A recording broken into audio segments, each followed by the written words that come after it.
Hey everyone, welcome back to the channel. In this video, I'll show you how to fix Windrose not launching or crashing on PC. Follow these solutions step by step until your game starts working.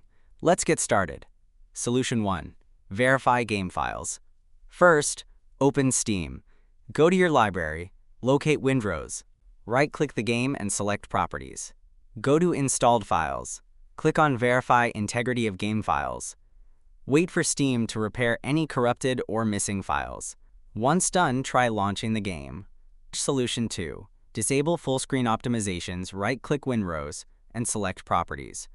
Go to Installed Files and click on Browse. Find windrose.exe. Right-click it and select Properties. Go to the Compatibility tab. Check Disable full-screen optimizations. Click Apply, then OK. Now launch your game. Solution 3. Open the Start menu and type Device Manager. Open it. Expand Display Adapters. Right-click your GPU and select Update Driver. Click on Search automatically for drivers.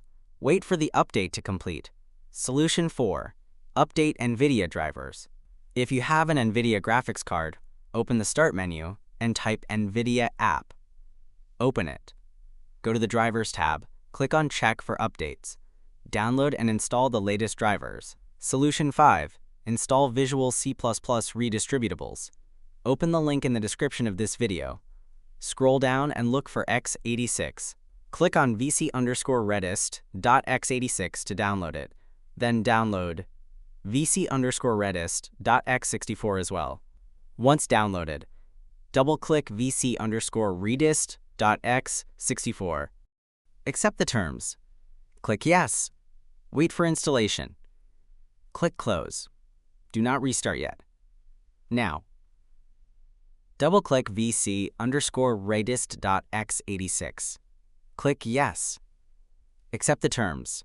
Wait for installation. Finally, restart your PC.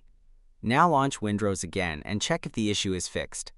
After completing these steps, your game should launch without crashing. If this video helped you, don't forget to like, subscribe, and leave a comment. Thanks for watching, and I'll see you in the next one.